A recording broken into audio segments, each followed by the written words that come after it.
बिस्मिल्लाहिर्रहमानिर्रहीम। ये past paper का एक क्वेश्चन है, ये हम देखेंगे। इसी जो हमारा काम जारी है उसके मुतालिक है। ये इनोवा टेबल हमारा जो सिंपल लीनियर रिग्रेशन और मल्टीपल रिग्रेशन के हैं उनसे मुतालिक ये क्वेश्चन है। ये कहते हैं कि पार्ट नंबर बी में the following incomplete Innova table gives us incomplete information about the simple regression analysis. तो यहाँ सिंपल लीनियर लिख देना चाहिए था, बहरहाल सिंपल लीनियर है यहाँ पर। अच्छा, तो कह रहे हैं कि ये टेबल इनकम्प्लीट है। तो पार्ट ए में हमें कह रहे हैं कि कंप्लीट दिस टेबल, आप इस टेबल को कंप्लीट कीजिए। तो टेबल में यहाँ पर ये डी एफ फ्रीडम दी हुई है, डी एफ और ये टोटल 19। तो अब ये 19 डी एफ फ्रीडम है टोटल की, हमने स्टार्ट यहाँ से लेना है। डिग्री ऑफ फ्रीडम एरर की यहाँ डायरेक्ट नहीं आ सकती है, पहले आपको डिग्री ऑफ फ्रीडम रिग्रेशन की देखनी है, ये आ सकती है हमारे पास। उसकी वजह ये है कि क्योंकि हमारी ये सिंपल रिग्रेशन है और सिंपल रिग्रेशन मैंने ये लिखी है नीचे y is equal to a plus B X. ये डिग्री ऑफ फ्रीडम जो होती है रिग्रेशन की, ये एक तादाद होती है। यहाँ पर यह तादाद होती है रिग्रेशन के अंदर आने वाले इंडिपेंडेंट वेरिएबल्स की। तो इंडिपेंडेंट वेरिएबल आपका सिंपल रिग्रेशन में एक ही होता है, ये जो x होता है ना, इसे हम इंडिपेंडेंट वेरिएबल कहते हैं। तो क्योंकि सिंपल है, सिंपल से अंदाजा हो रहा है कि हमारा एक इंडिपेंडेंट वेरिएबल होता है, तो लिहाजा यहाँ पर आएगा एक। डिग्री ऑफ फ्रीडम में रिग्रेशन के सामने यहाँ 1 आएगा। जब ये 1 आ जाएगा उसके बाद आप 19 में से वो 1 माइनस करेंगे तो फिर ये जगह फिलअप होगी। ये इन्होंने किया इस तरह से कि टोटल 19 और ये ऊपर 1 आ गया, तो फिर अब 19 में से 1 सब्ट्रैक्ट करेंगे तो फिर 18 आएगा, यानी एरर की डिग्री ऑफ फ्रीडम बाद में आएगी। अच्छा जी, उसके बाद हमारे पास है ये sum of square. Sum of square आपको पता है कि ये टोटल का अगर 400 है तो एरर का 100 है, रिग्रेशन का मिसिंग है। तो हमें पता है कि रिग्रेशन का एसएस और एरर दोनों ऐड हो तो फिर टोटल बनता है। टोटल नाम से भी नजर आ रहा है कि चीजों का टोटल है, तो यानी ये ऊपर मिसिंग चीज है, मिसिंग चीज और ये 100 दोनों ऐड होकर 400 आते हैं।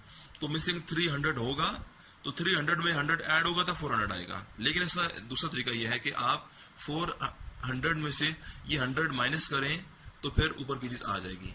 इन्होंने ऐसे ही किया है, 400 में से 100 माइनस किया तो 300 आंसर आ गया। ठीक है, जब ये दोनों कॉलम फिलअप हो जाएंगे फिर अगले कॉलम होंगे। एमएस बाद में होगा, 300 को डिवाइड करें 1 पे तो ये एमएस आ गई यहाँ की, 100 को डिवाइड करें 18 पे तो एरर की एमएस आ गई 5 पॉइंट समथिंग। अच्छा, रह गया आगे एफ का फार्मूला ये होता है कि मीन स्क्वायर रिग्रेशन, MSR कह रहे हैं, तो आप पूरा रिग्रेशन भी लिख सकते हैं, बस MSR लिख दीजिए, बल्कि R की जगह रिग्रेशन पूरा लिख दें वो ज़्यादा बेहतर है। नीचे आएगा MSE, मीन स्क्वायर एरर।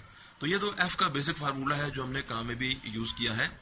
तो इसके मुताबिक आप यहाँ वैल्यूज पुट करेंगे तो मीन स्क्वायर रिग्रेशन ऊपर आनी है जी। तो ये आपकी क्या वैल्यू है 300, ये है मीन स्क्वायर रिग्रेशन।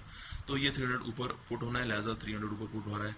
नीचे MS एरर, तो ये क्या है 5 point, this is MS error, तो ये 5 नीचे आएगा क्योंकि ये MS एरर नीचे आनी है। डिवाइड करके F का आंसर आ जाएगा।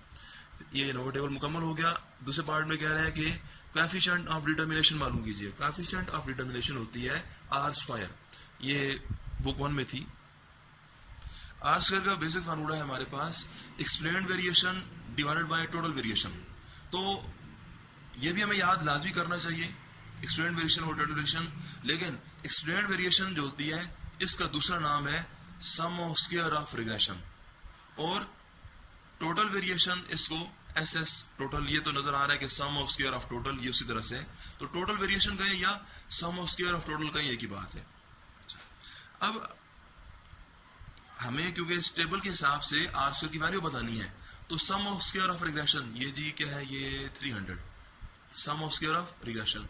तो लिहाजा उन्होंने 300 ऊपर पुट किया, और नीचे हमें चाहिए SS टोटल।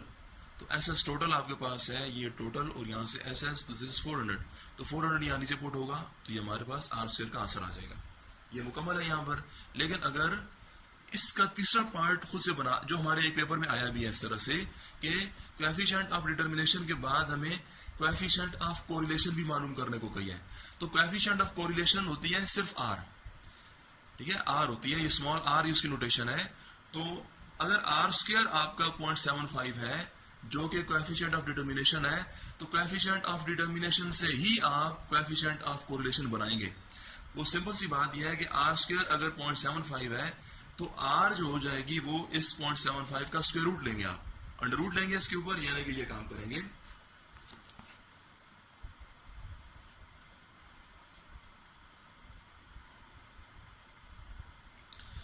तो ये आर कहलाता है कोएफिशिएंट ऑफ कोरिलेशन। तो जो कोएफिशिएंट ऑफ डिटर्मिनेशन आएगी आंसर, उसी का आंसर का आप स्क्वायर रूट लेंगे तो आपको कोएफिशिएंट ऑफ कोरिलेशन भी मिल जाएगी। तो ये तीसरा पार्ट खुद से बना लीजिए, ठीक है। तो अभी आज हम इतना ही काम करते हैं, नेक्स्ट टाइम फिर देखेंगे। अल्लाह हाफिज़।